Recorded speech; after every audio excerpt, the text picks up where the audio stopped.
that? It was too low. I am Jay. Okay. I was just saying to Jay, we got to take all sorts of things into account today. Our radio feelings, mainly. Feels like a lot of people are listening this morning, I will say that. Hopefully so. All of Washington Parish, welcome to the show. Okay, so we have your candidates. You want to introduce them? Let's let Jordan Dalton do the introduction here. And the candidates are making their way into the studios, admiring the artwork on the walls. Arcady Ann. Okay, blatant plug. Go ahead, Jordan. Your crooked painting? Just kidding. All right, so we have Jason Smith running for Washington Parish Sheriff, and then we have Red Dog Crane, who is also running. Do you guys want to introduce yourselves?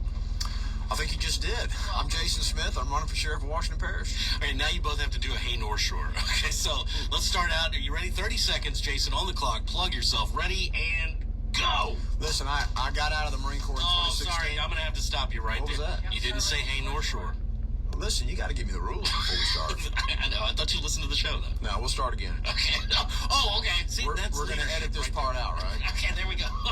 Hey North Shore. Hey North Shore, I'm Jason Smith. I'm running for Sheriff of Washington Parish. I got out of the Marine Corps in 2016, retired, and moved back to my farm in Mount Herman, and we're going to make Washington Parish a safer, more peaceful community. Okay, you still have 14 seconds. 14 seconds? Oh, my goodness. Listen, I've been in charge of large organizations, and I've got an operational mindset, and we're going to make this Sheriff's Office a professional organization that adds value to the community. There you go. Okay, very good. And Scott, Red Dog Crane, are you ready? Hey, North Shore. Hey, North Shore, this is Scott Red Dog Crane. I'm a almost 34-year career law enforcement officer. I've worked all aspects of law enforcement. My plan is very simple. Provide services including professionalism, training, and proactivity to the Sheriff's Office in Washington Parish. Not only do the men and women working there deserve it, so do the citizens of Washington Parish. Okay, very good. Now, you've heard the candidates. You're going to hear a lot more. So let's explain the rules, not the Hey North Shore rules, but the radio debate rules today. So Jordan has a majority of the questions. I took my questions really from some of the listeners. Jordan made up her own, so get ready for that. Also, you have a 2-minute time to answer. Every question, you get 2 minutes. If you mention the other candidate, they get a 1-minute rebuttal. Clear? Clear. Good, guys? Okay. Yep. So let's go ahead and start this. Jordan, you want to just fire off the first question today? Sure. Okay. All right. What is your stance on trauma-educated officers? Good question. So you have to direct it to whichever one of you want to. Go ahead. Jason Smith first. So one of the people I spoke to when I started this campaign about 7 months ago had some experience in that exact role with the state police, talking about trauma that the officers go through. I think that's one of the things we do a disservice of in a lot of different respects. We suffer from that in the military as well, in the Marine Corps. You know, we had a lot of Marines that would go through things. And, of course, you turn a blind eye to it because of the types of personalities that go into the military and law enforcement. We've gotten a lot better across the community in addressing the mental health issues because you're in a stressful position. You deal with people on their worst day. It's a difficult thing to go through. We need to do a better job across the Sheriff's Office, the governmental offices, in providing trauma relief to officers. It's one of the things that I've taken on board in the Marine Corps, and I plan to extend into the Sheriff's Office when we get that opportunity. Okay. And I guess now it would be Scott Red Dog Crane, your answer to Jordan's question. Well, one thing is obviously provide a service to the law enforcement officers that work at the Sheriff's Office, be it pastoral, peer support. There's also some things that you can set up where you have professionals that are on call and you contract with them ahead of time. Those services are provided free. I don't want to speak a whole lot of it. I know about it. It's out there. But just having a pastor or pastors available that can come in to the Sheriff's Office randomly, weekly, come in and sit down and just speak to the deputies that are working there, because it's not just what they see out there every single day. It could be problems they're having at home, and they bring that to work. And when those type of things happen, then that usually spills over into other issues as well. Okay, and my question, so we're going to alternate questioning. My question is a simple one. This is from one of our listeners on the internet. How would you define leadership? Scott, Red Dog Crane, you answer first. Pretty simple. You can't expect anyone to go do a job that you can't do yourself. So if you're going to be a leader and you're going to go tell someone to do something or expect them to do it, you should be able to perform that task no different than you would expect them to do. They're in a position today in law enforcement where you're required to be a doctor, a lawyer, a judge, a law enforcement officer. The list goes on and on. That's a heavy burden for someone to go out and answer a call and be expected to make a decision in 2 to 3 seconds. And so they should have someone there that they know can give them the information and the training that they need to go perform the task at hand. Okay, very good. Your reply now, your answer to the question, what does leadership look like, Jason Smith? Well, leadership essentially is getting people to do things they could not do on their own. And you're trying to inspire people through your example and through your social energy to help them solve problems. I might disagree with Scott in the sense that it's not being able to do the job that your people are supposed to be doing. That is their job. I mean, Brian Kelly can't throw a football pass like Jaden Daniels. That's not his responsibility. His responsibility is to put Jaden Daniels in a position where he can maximize his potential. And that's really what we're talking about when it comes to leadership. Okay. Jordan, your next question. Are you guys familiar with crisis intervention training? And if you are, would it be a possibility to enact it like in a mandatory, make it mandatory training for all officers? Yeah, I think we spoke about this the last time I was on the radio here. It's one of the things that I think I envision when it comes to providing services to the community is officers that are well trained in a variety of areas. I think one of the frustrations that law enforcement guys have is that they feel as if they're being expected to do a lot of things that they're not trained for. You know, the community has changed in the sense that you deal a lot more with mental stress or mental health issues, substance abuse. All those things are outside of the purview of law enforcement specifically in a lot of cases, because you're dealing with people in their unique circumstances and individual circumstances. And so we want to put police officers in a position where they can feel comfortable dealing with these situations that don't fit into a nice little tight package. Okay, very good. And Scott, your answer. Well, first of all, from being out there doing the job, it's very difficult to recognize when someone's going through a mental health crisis. You may answer that particular complaint, and it could be someone that has a substance abuse problem with the underlying mental health issue. You have to have, there's things in place. It goes mental health, autism, etc. You have to have people, some of it's mandatory training already to some degree, but to try to start a specific unit like a crisis intervention team, and to have those people go out there and identify the people ahead of time. Don't wait till you have a major issue or something comes up. You have people that go and are involved and understand what goes on with those type of individuals and address them early on before something bad happens. Okay. Both of the candidates are here in the studio with us today. If you're just tuning in just now, you're hearing the voices of Scott Red Dog Crane running for Sheriff of Washington Parish, and also Jason Smith, also running for Sheriff of Washington Parish. So I have just, I know Jordan's got a few more questions, and I have 2 questions I'm going to ask right now. Kind of a 2-parter, but 1 question for each of you. And they're kind of personal questions, all right? And these questions are based on what we're hearing from, on the street, word on the street in, say, Franklinton, Washington Parish. This is what people are saying. Now, Jason, first question for you. All right. How do you respond when people say he's just running against the sheriff because he's got an axe to grind with the incumbent? Well, it's an interesting, I think I understand where that comes from, because we were sued by the Sheriff of Washington Parish for following the law. But the reality is we won the case. The case itself put me in a position to see behind the curtain about how things are going in Washington Parish. We see on national news all the time the weaponization of politics against people that they think are their political opponents. And once we got publicity for winning the case, I was put in a position to hear other people's version of my story. Now, the reality is that if I were doing this as an axe to grind against the sheriff, the smart move would be to put money behind Scott or the other opponent and say, there's no reason to put my family through this. But when you start looking around and you recognize that there's an opportunity to change the culture in Washington Parish, the political culture in Washington Parish, and I'm uniquely qualified to do that, then you've got to get off the sidelines and say, I'm going to put myself out there and we're going to get this thing done. The other thing is that it's an interesting phenomenon when you say, I'm doing this as an axe to grind or as a personal vendetta or to spite the current sheriff, because the reality is he's been in elected office in Washington Parish for 30 years. When I become sheriff, he's still going to have been in elected politics in Washington Parish for 30 years. He's going to get a paycheck from us, the taxpayers of Washington Parish, for the rest of his life. I'm not taking anything from him. It's not his job. It's our job, the voters. We're trying to put the most qualified person in that job for the next 4 years. Okay, very good.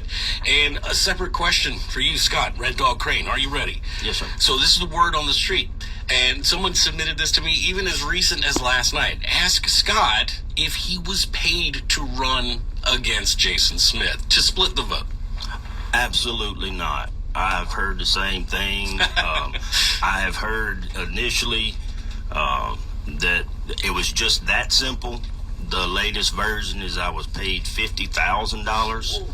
I can assure you I have not met with any candidate, the sheriff, Mr. Smith, Mr. Martin. I've not met with anyone. This has been my career.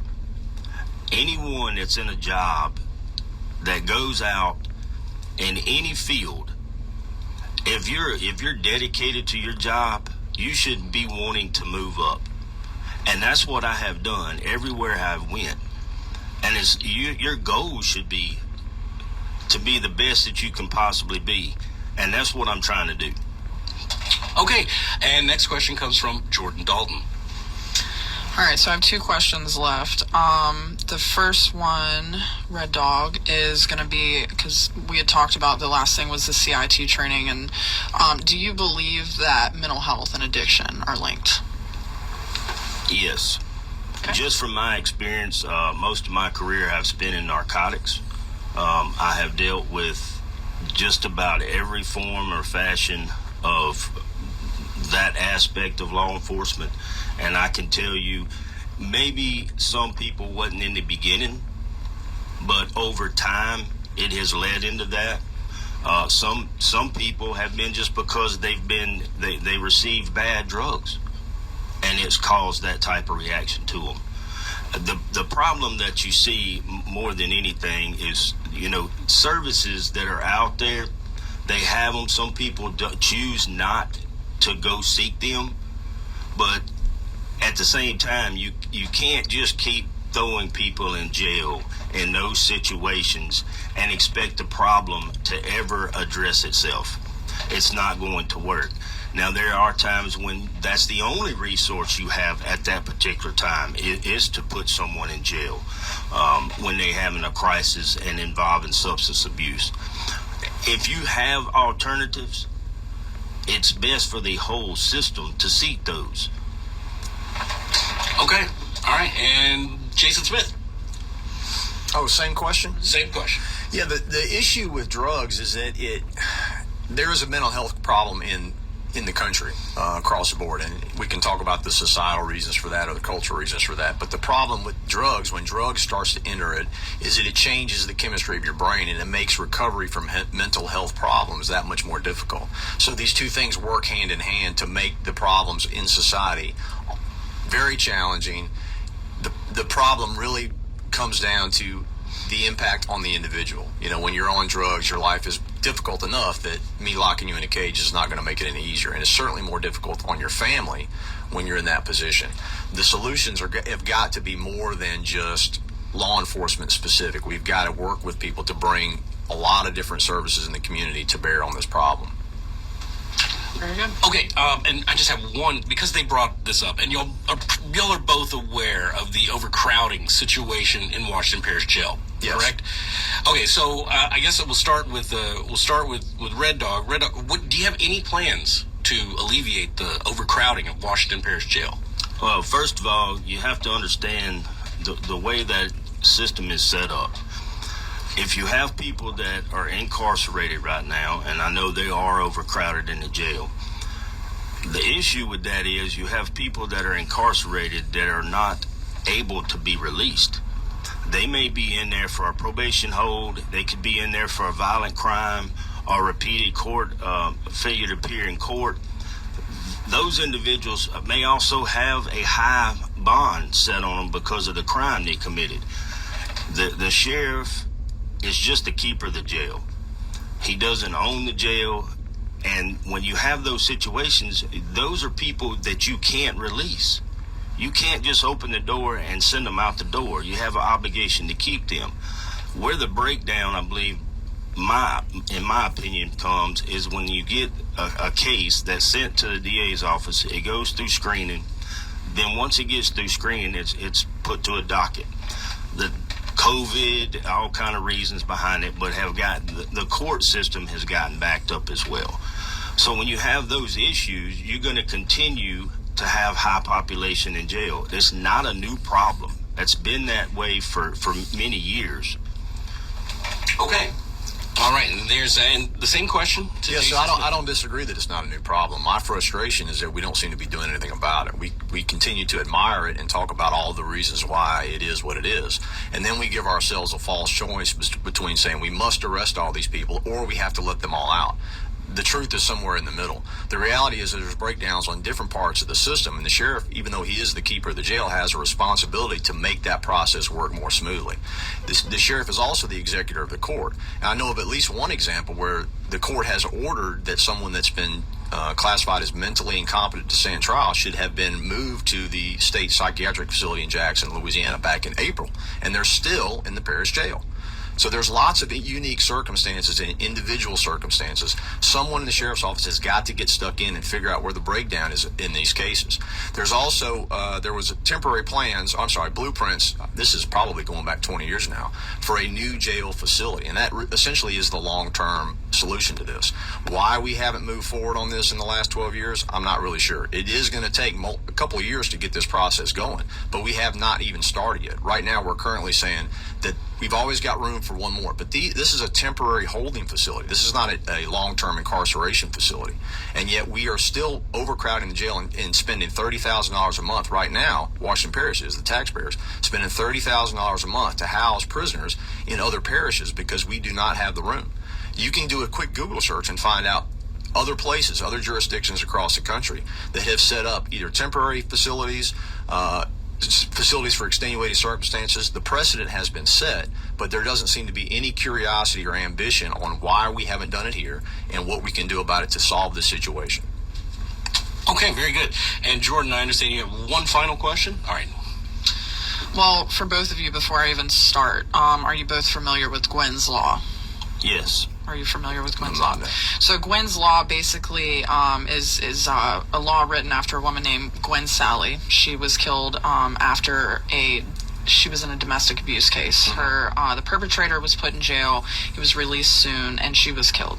So the law was enacted in 2017. It makes it harder for people arrested for domestic violence to get out of jail on bail. It requires courts to hold hearings to determine if it's appropriate to grant bail, and the hearings also determine if the alleged offender is likely to cause further harm. So are we clear on that before I start my question? Okay. So Jason, do you think that there should be a similar law in place for sex crimes? Why or why not? Yeah, I think that there is probably a large opportunity for us to incentivize crimes where there's actual victims. One of my perspectives as in the Marine Corps, when we were overseas in unique situations, was we were going to focus on the things that we could solve that where actual victims are at risk. I think right now, currently, we incentivize the prosecution of crimes where there's not really an actual victim other than the government itself. But things like sex crimes, and we have a huge problem with that in Washington Parish. We're kind of turning a blind eye to it because it requires judgment, it requires nuance, it requires subtlety, because every situation is unique, every situation is different. So I think there's an opportunity for that. And for you, Red Dog?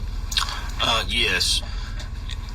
When you deal with sex crimes, that actually brings in juvenile victims, adult victims, and it's pretty much related a lot of times to the domestic situation. So I know with Gwynn's law, the way it was set up, it depends. There's various charges related to domestic violence. When you start to get into those charges, there's upgrades.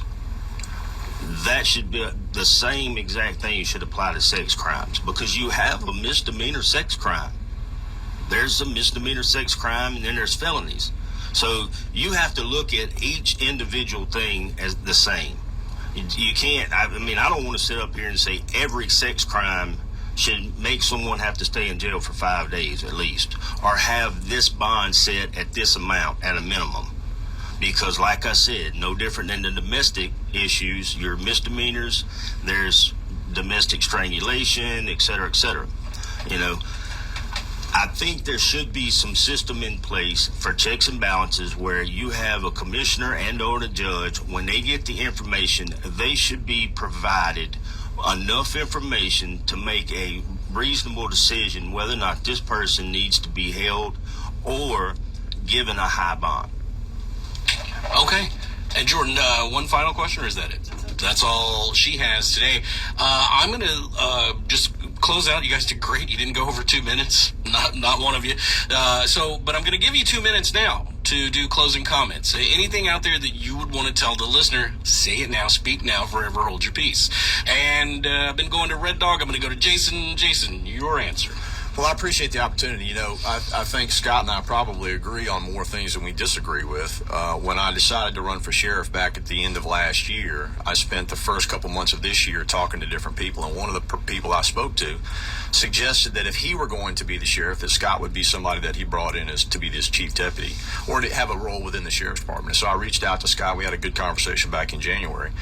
Unfortunately, we didn't follow up, and the next thing I know, he's running for sheriff. You know, he's basing his law enforcement experience, which I understand. I just think that the job of sheriff is beyond that. We've tried this before, where we have law enforcement guys without a lot of leadership experience running organizations, and we see how it works out. I recognize that I'm in a unique position that most people aren't in, and we've never had a campaign like this in Washington Parish before, certainly not for sheriff. But the job of sheriff has changed in the last 40 to 50 years. The community has changed in the last 40 to 50 years. I mean, just since Katrina, we've gone through a huge transformation in Washington Parish.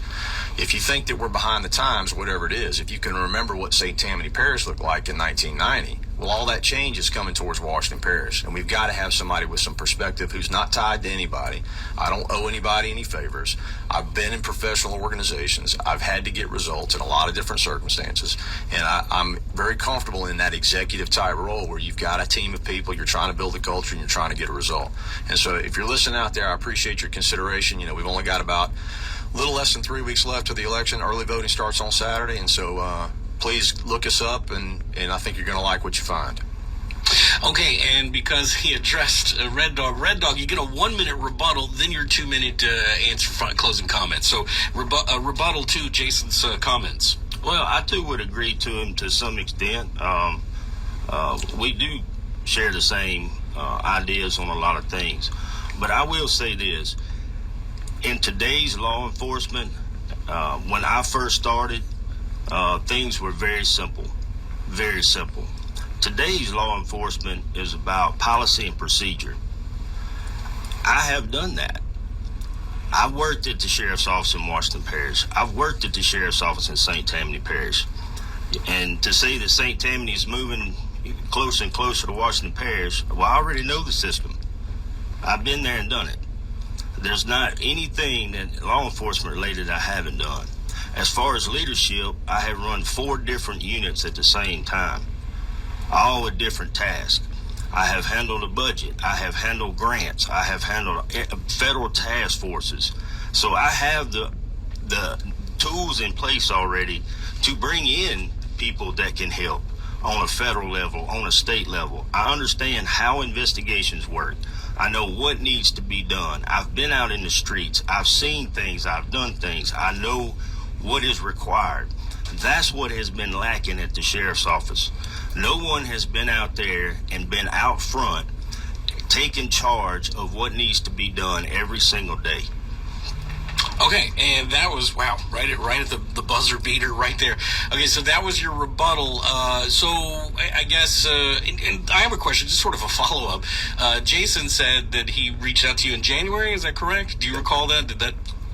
I'm not sure the date or anything like that, but yes. The earlier part of the year, he reached out to you and talked about running, was that...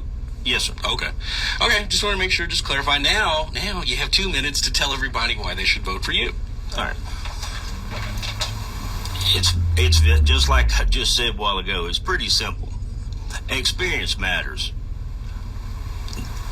I mean, that could be it if you want to. We can just stop right there. I'm trying to remember back. There's been several sheriffs that have had some type of law enforcement experience before. One was from the state police. One was from Bogalusa PD. No one that's ever actually been a deputy sheriff and spent their career that knows what goes on in the sheriff's office. Not just the sheriff's office in Western Parish, but outside. They have seen the things as every single person that goes to work every single day at that sheriff's office.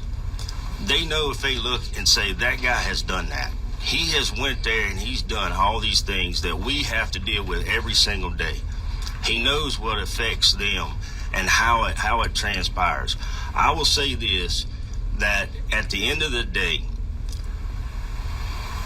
law enforcement today is so difficult that report writing is a huge issue.